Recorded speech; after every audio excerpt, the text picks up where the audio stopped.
Welcome to Civil Prep Hub, your ultimate destination for mastering civil services exams. नमस्ते दोस्तों, reasoning mastery में आपका स्वागत है। ये है पार्ट 18 ऑफ 200। दोस्तों, ये वीडियो आपके लिए बहुत इंपॉर्टेंट है, तो प्लीज लास्ट तक जरूर देखिए। मैंने इस वीडियो के एंड में और कमेंट सेक्शन में कुछ बहुत इंपॉर्टेंट प्रैक्टिस क्वेश्चंस शेयर किए हैं जो आपके एग्जाम में जरूर आएंगे। तो वीडियो पूरा देखिए और कमेंट सेक्शन जरूर चेक करिए। चलिए शुरू करते हैं। नमस्ते दोस्तों, आज का टॉपिक बहुत ही इंपॉर्टेंट है।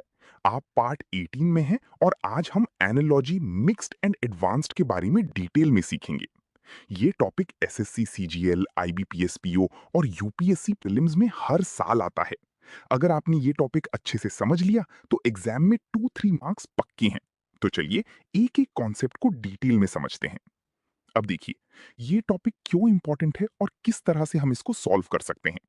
आज हम मिक्स्ड एनालॉजीज, कॉम्प्लेक्स रिलेशनशिप्स और प्रैक्टिस प्रॉब्लम्स के बारे में सीखेंगे जो कि कॉम्पिटिटिव एग्जाम्स में बहुत ही यूजफुल हैं।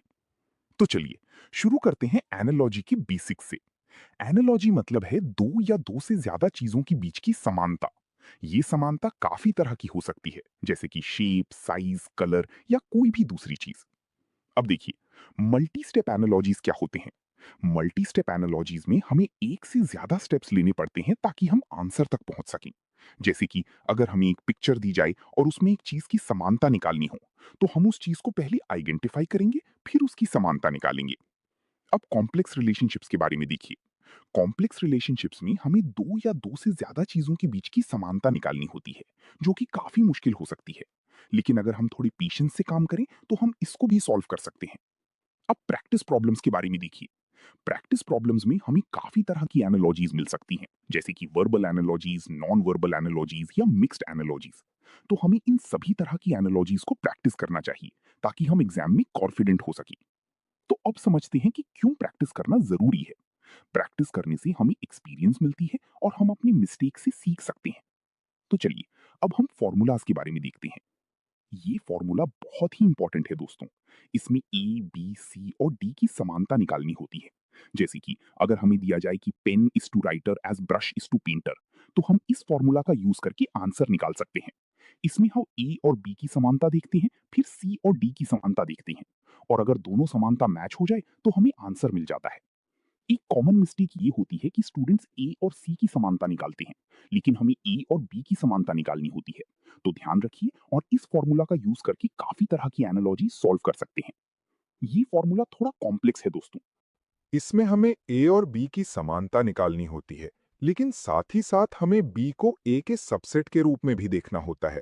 जैसे कि अगर हमें दिया जाए कि car is to wheel as bike is to pedal, तो हम इस फॉर्मूला का यूज करके आंसर निकाल सकते हैं। इसमें हम ए और बी की समानता देखते हैं, फिर सी और डी की समानता देखते हैं, और अगर दोनों समानताएं मैच हो जाएं और बी ए के सबसेट में आए तो हमें आंसर मिल जाता है। एक कॉमन मिस्टेक ये होती है कि स्टूडेंट्स बी को ए के सबसेट के रूप में नहीं देखते हैं। तो ध्यान रखिए और इस फॉर्मूला का यूज करके काफी तरह की एनालॉजी सॉल्व कर सकते हैं। ये फॉर्मूला बहुत ही एडवांस्ड है दोस्तों। इसमें हमें ए और बी की समानता निकालनी होती है, लेकिन साथ ही साथ हमें ए और सी की समानता भी निकालनी होती है। जैसे कि अगर हमें दिया जाए कि writer is to pen as painter is to brush, तो हम इस फॉर्मूला का यूज करके आंसर निकाल सकते हैं। इसमें हम ए और बी की समानता देखते हैं, फिर सी और डी की समानता देखते हैं, और अगर दोनों समानताएं मैच हो जाएं और ए और सी एनालॉगस हो जाएं तो हमें आंसर मिल जाता है। एक कॉमन मिस्टेक ये होती है कि स्टूडेंट्स ए और सी की समानता नहीं देखते हैं। तो ध्यान रखिए और इस फॉर्मूला का यूज करके काफी तरह की एनालॉजी सॉल्व कर सकते हैं। What is the analogy between finger and hand? Step 1। सबसे पहले क्वेश्चन को ध्यान से पढ़िए। यहां हमें फिंगर और हैंड की समानता निकालनी है। स्टेप 2। अब देखिए क्या क्या इंफॉर्मेशन दी हुई है। हमें मिला है कि फिंगर एक पार्ट है हैंड का। स्टेप 3। अब फॉर्मूला सिलेक्ट करते हैं। यहां पे हम A is to B is to C is to D formula use करेंगे, क्योंकि ये फॉर्मूला हमें समानता निकालने में मदद करती है। स्टेप 4। अब वैल्यूज पुट करते हैं फॉर्मूला में। हमें फिंगर को ए की जगह और हैंड को बी की जगह रखना है। स्टेप 5। कैलकुलेट करते हैं। हमें फिंगर और हैंड की समानता निकालनी है। फिंगर एक पार्ट है हैंड का, इसलिए हमें कोई और चीज चाहिए जो कि हैंड के पार्ट हो। स्टेप 6। फाइनल आंसर वेरीफाई करते हैं। हमें मिला है कि टो एक पार्ट है फुट का, इसलिए finger is to hand as toe is to foot. Finger is to hand as toe is to foot. ये क्वेश्चन थोड़ा मुश्किल है दोस्तों, लेकिन हमने इसको सॉल्व किया। हमें फिंगर और हैंड की समानता निकालनी थी और हमने A is to B is to C is to D formula का यूज किया। हमें फिंगर को ए की जगह और हैंड को बी की जगह रखना था और फिर हमें टो और फुट की समानता निकालनी थी। तो हमने टो को सी की जगह और फुट को डी की जगह रखना था और हमें आंसर मिल गया। What is the analogy between painter and brush? Step 1। सबसे पहले क्वेश्चन को ध्यान से पढ़िए। यहाँ हमें पेंटर और ब्रश की समानता निकालनी है। स्टेप 2। अब देखिए क्या क्या इंफॉर्मेशन दी हुई है। हमें मिला है कि पेंटर एक आर्टिस्ट है और ब्रश एक टूल है। स्टेप 3। अब फॉर्मूला सिलेक्ट करते हैं। यहाँ पे हम A is to B as C is to D formula use करेंगे क्योंकि ये फॉर्मूला हमें समानता निकालने में मदद करती है। स्टेप 4। अब वैल्यूज पुट करते हैं फॉर्मूला में। हमें पेंटर को A के जगह और ब्रश को B के जगह रखना है। स्टेप 5। कैलकुलेट करते हैं। हमें पेंटर और ब्रश की समानता निकालनी है। पेंटर एक आर्टिस्ट है और ब्रश एक टूल है, इसलिए हमें कोई और आर्टिस्ट और टूल चाहिए। स्टेप 6। फाइनल आंसर वेरीफाई करते हैं। हमें मिला है कि राइटर एक आर्टिस्ट है और पेन एक टूल है, इसलिए painter is to brush as writer is to pen. Painter is to brush as writer is to pen. ये क्वेश्चन थोड़ा मुश्किल है दोस्तों, लेकिन हमने इसको सॉल्व किया। हमें पेंटर और ब्रश की समानता निकालनी थी और हमने A is to B as C is to D formula का यूज किया। हमें पेंटर को A के जगह और ब्रश को B के जगह रखना था और फिर हमें राइटर और पेन की समानता निकालनी थी, तो हमने राइटर को C के जगह और पेन को D के जगह रखना था और हमें आंसर मिल गया। What is the analogy between car and wheel? Step 1। सबसे पहले क्वेश्चन को ध्यान से पढ़िए। यहां हमें कार और व्हील की समानता निकालनी है। स्टेप 2। अब देखिए क्या क्या इंफॉर्मेशन दी हुई है। हमें मिला है कि कार एक व्हीकल है और व्हील एक पार्ट है कार का। स्टेप 3। अब फॉर्मूला सिलेक्ट करते हैं। यहां पे हम A is to B as C is to D formula use करेंगे क्योंकि ये फॉर्मूला हमें समानता निकालने में मदद करती है। स्टेप 4। अब वैल्यूज पुट करते हैं फॉर्मूला में। हमें कार को A के जगह और व्हील को B के जगह रखना है। स्टेप 5। कैलकुलेट करते हैं। हमें कार और व्हील की समानता निकालनी है। कार एक व्हीकल है और व्हील एक पार्ट है कार का, इसलिए हमें कोई और व्हीकल और पार्ट चाहिए। स्टेप 6। फाइनल आंसर वेरीफाई करते हैं। हमें मिला है कि बाइक एक व्हीकल है और पेडल एक पार्ट है बाइक का, इसलिए car is to wheel as bike is to pedal. Car is to wheel as bike is to pedal. ये क्वेश्चन थोड़ा मुश्किल है दोस्तों, लेकिन हमने इसको सॉल्व किया। हमें कार और व्हील की समानता निकालनी थी और हमने A is to B as C is to D formula का यूज किया। हमें कार को A के जगह और व्हील को B के जगह रखना था और फिर हमें बाइक और पेडल की समानता निकालनी थी, तो हमने बाइक को C के जगह और पेडल को D के जगह रखना था और हमें आंसर मिल गया। What is the analogy between doctor and hospital? Step 1। सबसे पहले क्वेश्चन को ध्यान से पढ़िए।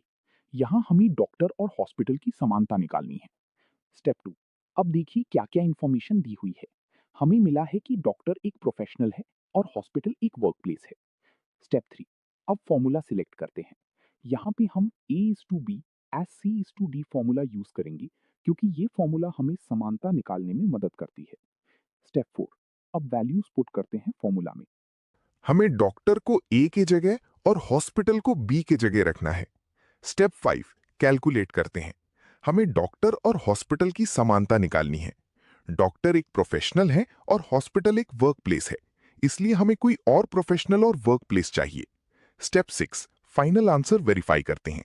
हमें मिला है कि टीचर एक प्रोफेशनल है और स्कूल एक वर्कप्लेस है, इसलिए doctor is to hospital as teacher is to school. Doctor is to hospital as teacher is to school. ये क्वेश्चन थोड़ा मुश्किल है दोस्तों, लेकिन हमने इसको सॉल्व किया। हमें डॉक्टर और हॉस्पिटल की समानता निकालनी थी और हमने A is to B as C is to D formula का यूज किया। हमें डॉक्टर को A के जगह और हॉस्पिटल को B के जगह रखना था और फिर हमें टीचर और स्कूल की समानता निकालनी थी, तो हमने टीचर को C के जगह और स्कूल को D के जगह रखना था और हमें आंसर मिल गया। एक टिप यह है दोस्तों कि आपको एनालॉजीज में समानता निकालने के लिए काफी तरह की टेक्निक्स यूज करनी चाहिए। आप A:B या C:D फॉर्मूला का यूज कर सकते हैं, या फिर आप सबसेट या एनालॉगस टेक्निक्स का यूज कर सकते हैं। तो आपको अपने माइंड में ये सभी टेक्निक्स रखनी चाहिए ताकि आप कोई भी एनालॉजी को सॉल्व कर सकें। एक टिप यह है दोस्तों कि आपको एनालॉजीज में इंफॉर्मेशन को ध्यान से पढ़ना चाहिए। आपको इंफॉर्मेशन में दी गई चीजों को आइडेंटिफाई करना चाहिए और फिर उनकी समानता निकालनी चाहिए। तो आपको इंफॉर्मेशन को ध्यान से पढ़ना चाहिए और फिर अपने माइंड में उसको रखना चाहिए। एक टिप यह है दोस्तों कि आपको एनालॉजीज में काफी तरह की मिस्टेक से बचना चाहिए। आपको A:B या C:D फॉर्मूला में A और C की समानता नहीं निकालनी चाहिए, बल्कि आपको A और B की समानता निकालनी चाहिए। तो आपको मिस्टेक से बचना चाहिए और फिर अपने माइंड में करेक्ट टेक्निक्स रखनी चाहिए। एक टिप यह है दोस्तों कि आपको एनालॉजीज में प्रैक्टिस करना चाहिए। आपको काफी तरह की एनालॉजीज को सॉल्व करना चाहिए ताकि आप अपने माइंड में टेक्निक्स रख सकें। तो आपको प्रैक्टिस करना चाहिए और फिर अपने माइंड में टेक्निक्स रखनी चाहिए। एक टिप यह है दोस्तों कि आपको एनालॉजीज में टाइम मैनेजमेंट करना चाहिए। आपको एनालॉजीज को सॉल्व करना चाहिए ताकि आप अपने टाइम को मैनेज कर सकें। तो आपको टाइम मैनेजमेंट करना चाहिए और फिर अपने माइंड में टेक्निक्स रखनी चाहिए। Practice question number 1, what is the analogy between book and author? इसका आंसर पिन कमेंट में चेक करिए। ये टॉपिक बहुत ही इंपॉर्टेंट है दोस्तों, और हमने इसको डिटेल में समझा। हमने A:B या C:D फॉर्मूला का यूज किया और हमने काफी तरह की एनालॉजीज को सॉल्व किया। हमने सबसेट और एनालॉगस टेक्निक्स भी यूज किया और हमने काफी तरह की मिस्टेक से बचने के लिए टिप्स दिया। हमने प्रैक्टिस करना भी बहुत जरूरी बताया और हमने टाइम मैनेजमेंट करना भी बहुत जरूरी बताया। हमने काफी तरह की प्रैक्टिस क्वेश्चंस भी दिए और हमने उनका एक्सप्लेनेशन भी दिया। तो आपको ये टॉपिक बहुत ही अच्छे से समझना चाहिए और आपको काफी तरह की एनालॉजीज को सॉल्व करना चाहिए। और अगर आपको कोई भी डाउट है तो आप हमसे पूछ सकते हैं, हम आपको बहुत ही अच्छे से समझाने की कोशिश करेंगे। तो दोस्तों, आज का टॉपिक यहाँ पे कंप्लीट होता है। उम्मीद करता हूँ आपको ये वीडियो हेल्पफुल लगी होगी। दोस्तों, मैंने कमेंट सेक्शन में कुछ बहुत इंपॉर्टेंट प्रैक्टिस क्वेश्चंस शेयर किए हैं जो प्रीवियस ईयर एग्जाम्स में बार बार पूछे गए हैं। प्लीज इन क्वेश्चंस को जरूर सॉल्व करिए और अपना आंसर कमेंट में लिखिए। मैं आपको रिप्लाई करूंगा कि सही है या गलत।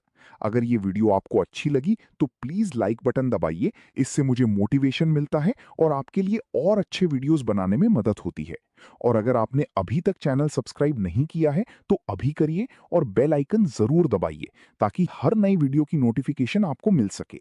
ये 200 पार्ट्स की कंप्लीट सीरीज है, एक भी वीडियो मत मिस करिए।